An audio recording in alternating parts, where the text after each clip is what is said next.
Hola Darío, ¿cómo estás? Bueno, che, Hola Meche, un ¿cómo placer andas? que podamos tener Igualmente. este encuentro, un poco para hablar de estos tóxicos, de estos venenos que nos vienen amenazando desde hace 4 décadas y sabemos que estás muy comprometido con esta causa hace mucho tiempo y estamos hablando con otros compañeros también, profesionales y también damnificados sobre todo en función de esta nueva ley que están ahí amenazando que quieren implementar o votar, por ahora Bien. suspendido, pero bueno. En principio que te presentes. Bueno, mi nombre es Darío Ávila, soy abogado y desde hace un tiempo a esta parte me vengo dedicando a los conflictos socioambientales, acompañando desde la profesión a las víctimas, principalmente del agronegocio, a los damnificados. Si nuestro trabajo está puesto al servicio de las asambleas que integran varias de ellas las agrupaciones de los pueblos fumigados, digamos. De hecho, mi debut en materia ambiental, yo no vengo del ámbito de la especialidad del derecho ambiental, sino que fue por una cuestión coyuntural. Arranca en el año 2008, cuando precisamente participaba como director de asuntos jurídicos en la Municipalidad de Córdoba, y ahí arrancamos con una denuncia penal que en su momento hicimos con Medardo Ávila Vázquez, quien era el médico pediatra, el subsecretario de Salud. Y bueno, a partir de una denuncia penal que hicimos el 1 de febrero del año 2008, arrancamos a partir de allí todo un proceso de debate oral y público por la contaminación que se había producido del ambiente en general en un barrio, en una población muy popular de aquí de Córdoba, que es el caso de Barrio Ituzaingó Anexo, digamos. Esta lucha en realidad comienza a ser conocida públicamente, empieza a tener visibilidad a partir del reclamo de un grupo de madres, que son las madres de Ituzaingó, precisamente, de Barrio Ituzaingó, que allá por el año 2000, 2001, 2002, comienzan a visibilizar públicamente los problemas de salud que ellos estaban vivenciando allí en su barrio, en su comunidad, digamos. A ellas le comenzó a llamar la atención la cantidad inusitada de niños con barbijos y como dice Sofía Gatica, que es una de las referentes de Madre Ituzaingó, veían a muchas madres con pañuelos en la cabeza, digamos, lo que daban claramente la pauta de que estaban padeciendo algún problema vinculado a la situación de cáncer, leucemia y demás. Entonces, a partir de ese caso concreto, en el 2008, nosotros arrancamos, llevamos todo un proceso de instrucción, participamos en ese proceso como querellante particular, aportamos pruebas y bueno, llegamos al debate oral y público. Y bueno, en ese debate oral y público, digamos, es la instancia que tuvieron todas las partes de ofrecer sus pruebas en relación a lo que allí se estaba discutiendo, y que era cómo el modelo del agronegocio, a través del uso eh, masivo de los agrotóxicos, de estos venenos, en este caso había impactado severamente en materia de salud de la población. Allí se habían hecho relevamientos epidemiológicos, se había establecido que el cáncer era la primer causa de muerte en Ituzaingó. El 33% de la población moría de cáncer, era la principal causa, mientras que a nivel nacional el cáncer era la segunda causa, al 17%. Un 17% de la población en la Argentina moría de cáncer, digamos. Entonces, había allí una serie de componentes, se hicieron estudios de biomarcadores en sangre, por ejemplo, en los niños de allí del barrio. En 30 niños que iban a los colegios del barrio Ituzaingó se le hizo análisis de biomarcadores en sangre, y en 23 niños tenían hasta 4 agroquímicos distintos en sangre, digamos. Entonces, se juntó un cúmulo de pruebas. Se hicieron estudios de agua y de suelo, también se detectó la presencia de agrotóxicos en estas matrices. Y bueno, todo ese cúmulo de pruebas fue parte de este proceso de debate oral y público, que termina precisamente con una sanción. Por primera vez en la Argentina se utiliza una herramienta que existe en nuestro país del año 1991, que es la Ley de Residuos Peligrosos, la Ley 24051, que considera precisamente a los agrotóxicos como un residuo peligroso y sanciona con penas de prisión de 3 a 10 años a toda aquella persona que usando estos químicos, estos venenos, ponga en riesgo la salud de la población. Bueno, eso fue en definitiva lo que se terminó por probar. Vos sabés que en materia penal, para poder condenar a una persona, tenés que tener certezas. O sea, en caso de que existan dudas, la duda beneficia y por lo tanto quien está siendo imputado de un delito sale absuelto, sale sobreseído. Bueno, acá la Cámara tuvo certeza, tuvo probado que todos los productos que se utilizan en el campo son productos tóxicos y una vez que estos productos se liberan al ambiente, la actividad se torna totalmente incontrolable porque entran a jugar distintas variables climáticas, atmosféricas, ambientales, que hace que precisamente esta actividad sea incontrolable, es decir, que escape a cualquier posibilidad de dominio racional o humano, y por lo tanto terminan depositándose en las poblaciones más cercanas a los campos donde se fumiga. Bueno, a raíz de todas esas pruebas se pudo demostrar esto, se demostró que estos productos son altamente tóxicos y una vez que se liberan al ambiente, la temperatura, la humedad relativa al ambiente y demás son factores que inciden y hacen que la actividad se transforme en incontrolable, se terminan depositando, se trasladan por la vía atmosférica a grandes distancias del lugar donde se aplican estos venenos y se depositan en las poblaciones más cercanas, en este caso en Barrio Ituzaingó, y eso explica de alguna forma, a través del fenómeno de la deriva y demás, de cómo esa población había sido impactada en su salud por el uso de estos venenos. Y bueno, se condenó a dos personas, a un empresario del agronegocio, Francisco Parra, y al dueño de una empresa aeroaplicadora, Edgardo Pancelo, y se le aplicó la pena mínima prevista en la escala penal, que es de 3 años de ejecución condicional, digamos. Bueno, esta causa fue importante porque fue la primera vez que en la Argentina se implementa esta ley, se consideró la posibilidad de que los residuos, los agrotóxicos sean considerados residuos peligrosos y que, bueno, a partir de eso puede configurar un delito, es decir, por más que el uso de agroquímicos esté promovido por el Estado, sean productos aprobados por el Estado, en determinadas circunstancias esta actividad puede configurar un delito. Bueno, y esto acá se probó que precisamente cuando puede afectar la salud y la vida de las personas, pasa a configurar esa actividad lícita en un delito. Esta sentencia quedó firme, fue avalada por el Tribunal Superior de Justicia por unanimidad, incluso por la propia Corte Suprema de Justicia de la Nación, cuando desestima los recursos extraordinarios, los recursos de queja que habían planteado precisamente este empresario del agronegocio el empresario aeroaplicador, digamos, que fueron apelando este fallo en las distintas circunstancias y bueno, cuando la Corte termina de rechazar estos recursos, queda consolidada precisamente esta doctrina judicial y bueno, hoy por hoy, por suerte, podemos ver que muchas de las causas que están planteadas a lo largo del país, Pergamino es un caso, Entre Ríos en su momento pasó lo mismo con el caso de las escuelas fumigadas, es decir, van utilizando como herramienta, como instrumento, como antecedente el caso Ituzaingó, digamos. Así que ese fue un hecho muy importante, muy significativo para ese momento. Bueno, a partir de ese comienzo, que fue mi comienzo, mi debut, mi acercamiento a la cuestión ambiental, a partir de allí me empecé a involucrar en otras causas, acompañamos a una causa similar a una población, a una asamblea de la comunidad de Dique Chico, que también hoy está judicializado.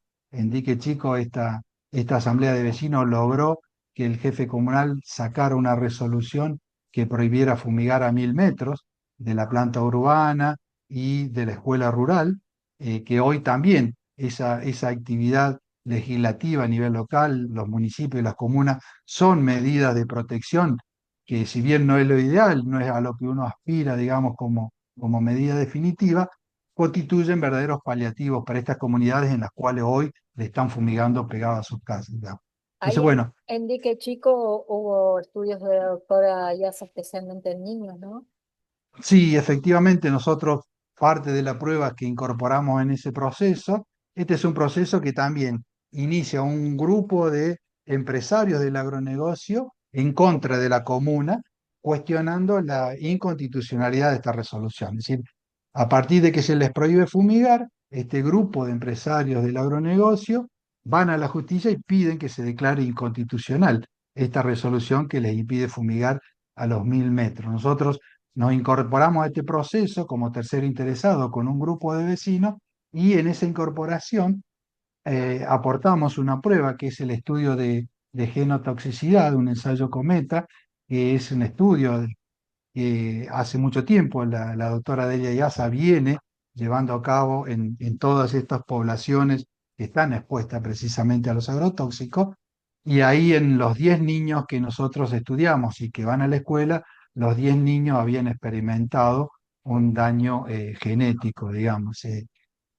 Con eso pudimos probar de que ya claramente había una exposición y había un riesgo precisamente a estos productos. Entonces, para de alguna forma después complementar, hicimos análisis de sangre y de plasma y de orina y ahí se pudo también establecer la presencia de glifosato y AMPA. Por lo tanto, claramente no hay duda en ese sentido de que lo que le estaba afectando a estos niños son precisamente los agrotóxicos, que es lo que habíamos probado en su momento en Ituzaingó también. A pesar de lo cual todavía siguen diciendo que faltan pruebas, ¿no? Para decir que estos tóxicos son tan nocivos para el ambiente, para la salud.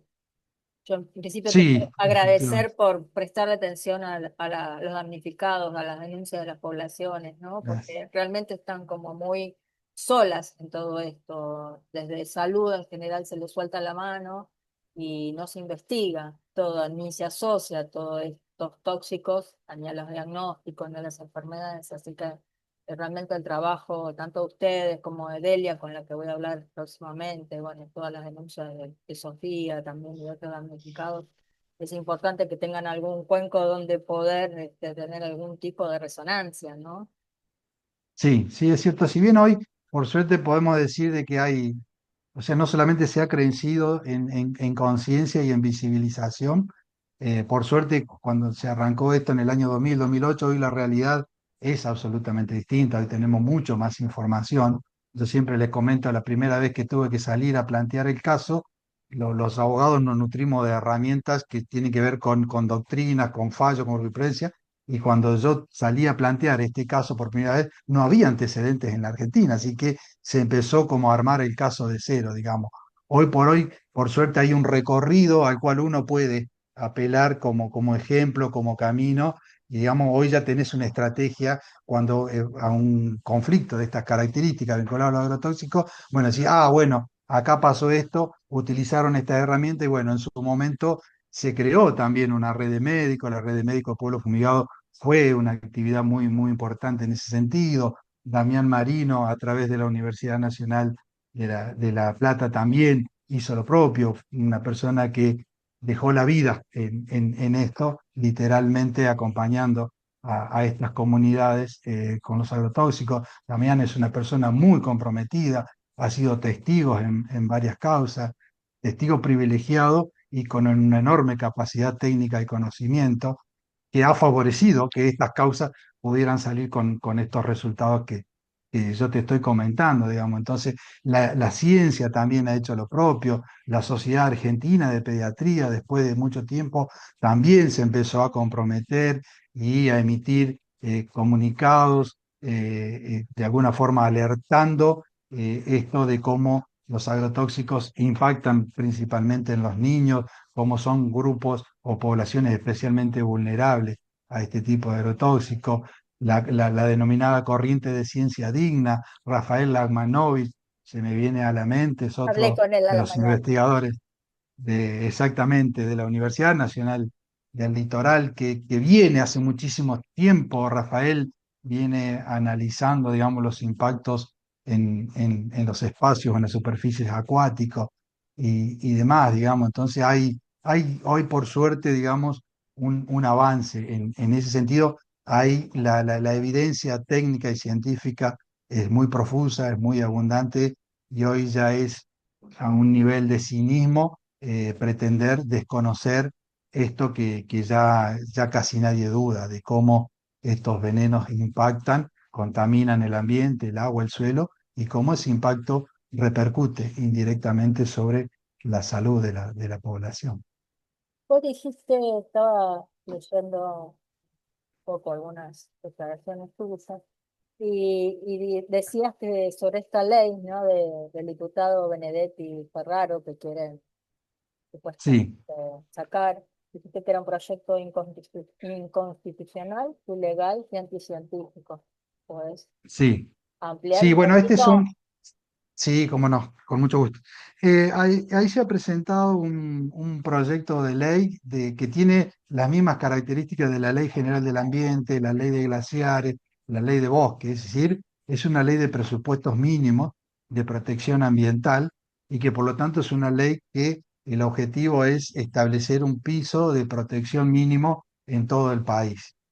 Y esta ley pretende regular precisamente el uso de los agrotóxicos y ellos establecen un criterio digamos, lo que propone concretamente es regular el uso de agrotóxicos y prohíbe la utilización en cercanías a las plantas urbanas y en el caso de las fumigaciones terrestres a una distancia de 10 metros y en el caso de las fumigaciones aéreas a una distancia no menor de 45 metros. Bueno, en la crítica que nosotros le hacemos, como bien lo señalas vos, Meche, ahí, eh, digamos, es una ley que es un proyecto de ley. Primero que, digamos, está ahí, tiene estado parlamentario y todavía ni siquiera ha comenzado el debate, pero bueno, ya uno analizando los aspectos medulares y esenciales que plantea, hay que decir primero que el proyecto de ley es un proyecto elaborado por la Cámara de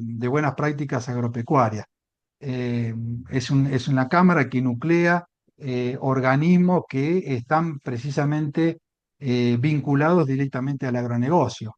Es decir, que el propio sector que está interesado en promover y difundir el uso cada vez más masivo de agrotóxicos es el que viene a proponer este proyecto de ley, lo cual es absolutamente inadmisible. Es decir, eh, como si que cada sector de la sociedad que genera algún tipo de impacto va a proponer su propia legislación, su propia regulación. Eso no tiene ningún sentido. Pero bueno, es absolutamente inconstitucional. Es científico porque se basa en estudios propios, es decir, son análisis que han hecho las propias empresas del agronegocio. Ellos han hecho simulacros de fumigaciones con agua y utilizando tarjetas hidrosensibles, son unas tarjetas amarillas que en contacto con el agua se pintan de color azul, digamos.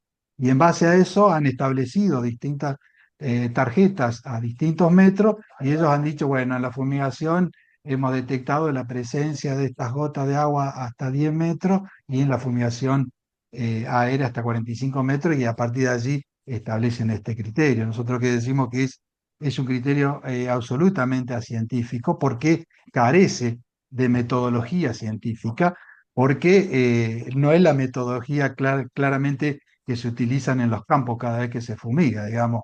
Nadie fumiga con agua, por ejemplo.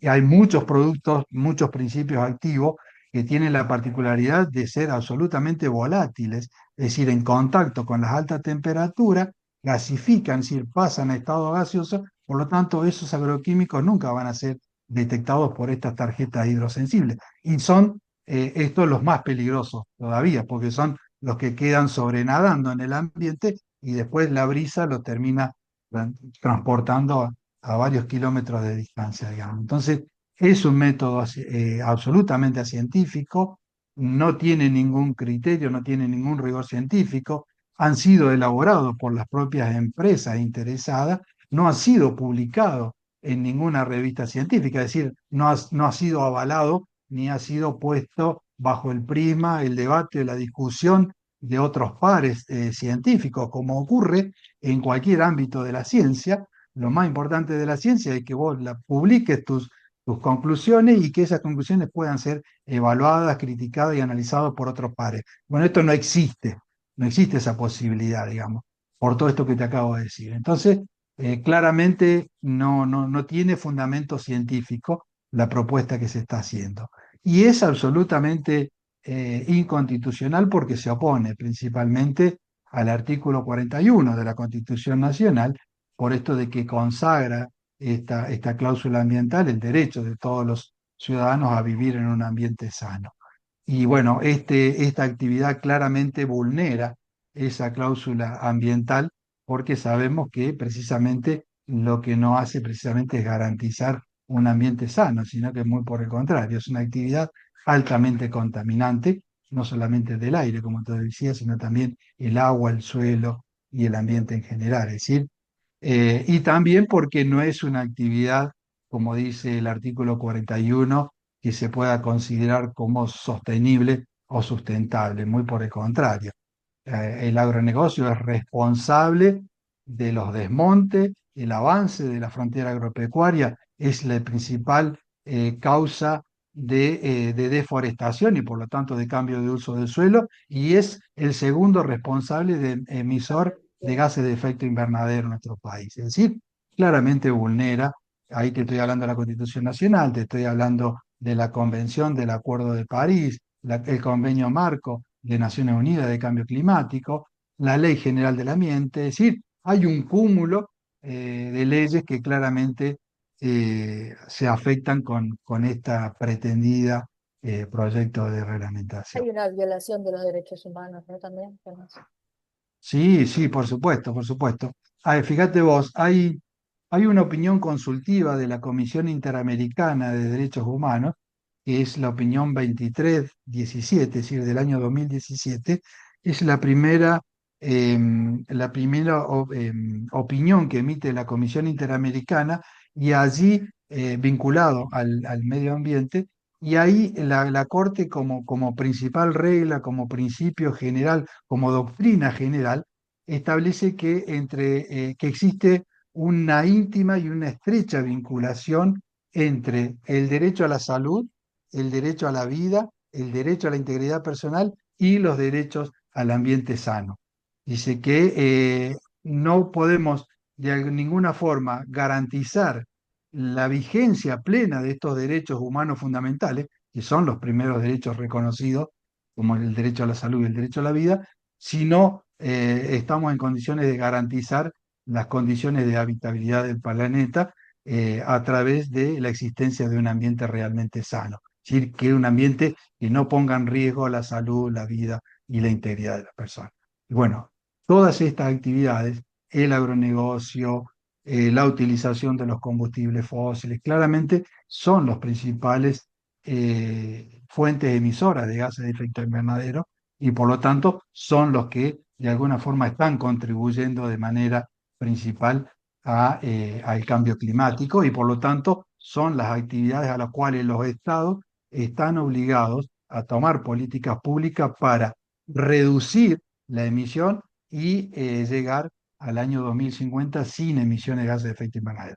Por lo tanto, el Estado argentino, a contrario de lo que se está proponiendo con estas leyes, lejos de promover la consolidación del agronegocio, porque la ley esta ley de presupuesto lo que viene a hacer es a convalidar, precisamente a consolidar el modelo del agronegocio. Si esta ley se aprueba, vamos a tener agroquímicos para todos y todas, digamos. Entonces, eso es lo que se persigue en definitiva. Y Entonces, enfermedades y muerte para mm, todos y todas. absolutamente, va indisolublemente unido de la mano con esta actividad. Entonces, el Convenio de París obliga a los estados a tomar medidas para reducir las emisiones de gases de efecto invernadero. Por lo tanto, las políticas públicas tienen que ir, por lo tanto, hacia una transición, es decir, hacia un cambio total de ese modelo de producción. Por lo tanto, si nosotros seguimos sosteniendo y consolidando no solamente el agronegocio, sino también la explotación de vaca muerta como claro ejemplo simbólico de seguir profundizando un modelo de combustible fósil, estamos yendo absolutamente en contramano de aquellos compromisos que hemos asumido internacionalmente. Porque la Argentina aprobó los dos convenios, el convenio de París y el convenio marco de Naciones Unidas del Cambio Climático. Y en base a ese compromiso, se comprometió internacionalmente a tomar medidas eficaces para reducir. Y reducir significa cambiar radicalmente nuestro modelo productivo y nuestra matriz energética principalmente. Bueno, estamos yendo totalmente a contrapelo a eso y eso a la larga va a terminar generando una responsabilidad internacional del Estado argentino que se comprometió a tomar una medida y está yendo en el sentido totalmente contrario. Clarísimo, Darío. Un poco ya lo respondiste, pero puntualmente, para que des algún concepto ahí clarísimo, sobre las buenas prácticas. ¿Hay posibilidad de que esas buenas prácticas no afecten, según ellos, bien hechas a la salud y al ambiente? ¿O es solo un Eh, beneficio?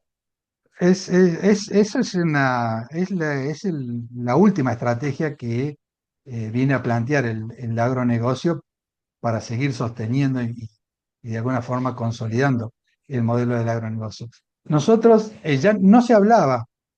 Sí, a ver, creo que sí, ya en el caso de Ituzaingó, ya algún sector del Sí, agronegocio no, en caso de empezó a hablar sí, de las buenas prácticas agropecuarias. Sí, el agronegocio, como para dar una respuesta a ese caso emblemático que fue Ituzaingó, sí, en el cual se condenó a un representante, a un símbolo del agronegocio, que era precisamente un empresario, un productor agropecuario, como se los condenó penalmente, hubo que dar una respuesta a esa condena pública. Y entonces el agronegocio automáticamente salió a hablar de la buena práctica agropecuaria. Entonces, ¿qué dijo? Sí, nosotros estamos de acuerdo con la condena que se le dieron a estos productores, a este productor y a este empresario aeroaplicador, porque ellos son el mal ejemplo de cuando las cosas se hacen mal, dice, esas son las malas prácticas agropecuarias y por lo tanto esas son las que generan contaminación ambiental y el impacto en la salud. Por lo tanto, dice, está muy bien que se condene, que se persiga, se investigue a aquellos que hacen las malas prácticas.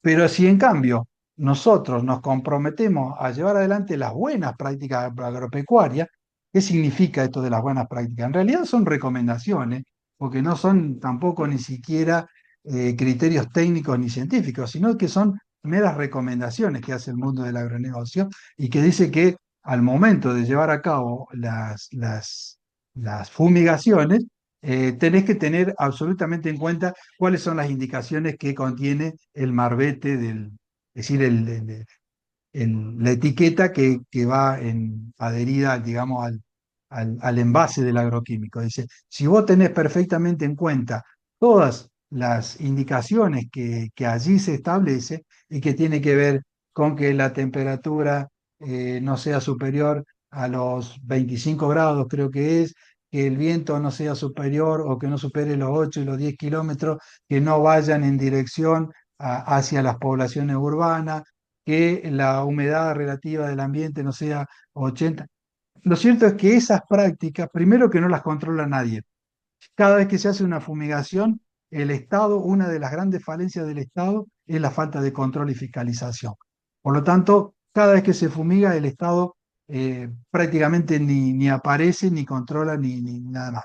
Sí, es más, en Córdoba, si se tendría que respetar la buena práctica agropecuaria, no se podría fumigar nunca, porque la mayor época de fumigación va de agosto a marzo del año siguiente. Entonces vos tenés septiembre, octubre, noviembre, diciembre, enero, febrero, marzo, tenés más de 35 o 40 grados de temperatura. Entonces, si vos hablando de buenas prácticas, estás diciendo que no puede superar los 25, en Córdoba no podía fumigar durante todo el año, por ejemplo. absolutamente. Entonces, claramente es una mentira, digamos, y esa es prácticamente irrealizable. Y esto que te decía yo al comienzo, por más recaudo que vos tomes, por más cumplimiento que hagas de estas buenas prácticas agropecuarias, eso no te va a garantizar de que al momento de las fumigaciones esas condiciones climáticas varíen o cambien. Por ejemplo, la velocidad y la dirección del viento. Entonces, si vos podés empezar a fumigar sin viento, nada te garantiza que a los 10 o 15 minutos se levante un viento y ahí los productores no interrumpen la fumigación y se van a su casa y decir, voy a esperar una. No, terminan la fumigación. Entonces, Además, eh, cuando sabemos que este las fue, derivas son incontrolables, ¿no? las derivas son absolutamente incontrolables. Marcos Tomassoni es un ingeniero químico que viene estudiando el tema de las derivas hace mucho tiempo, fue uno de los testigos técnicos que expuso sus testimonios en la causa de Ituzaingó. Y Marco te habla de una deriva primaria, secundaria y terciaria, es decir, que incluso dice que puede detectarse deriva hasta 3 meses después de haberse fumigado. Está el tema de la persistencia del agroquímico en el suelo. Hay agroquímicos que tienen una vida media de 120, 200, 300 días, es decir, que en cualquier momento se reactiva y puede aparecer adherido a polvo de suspensión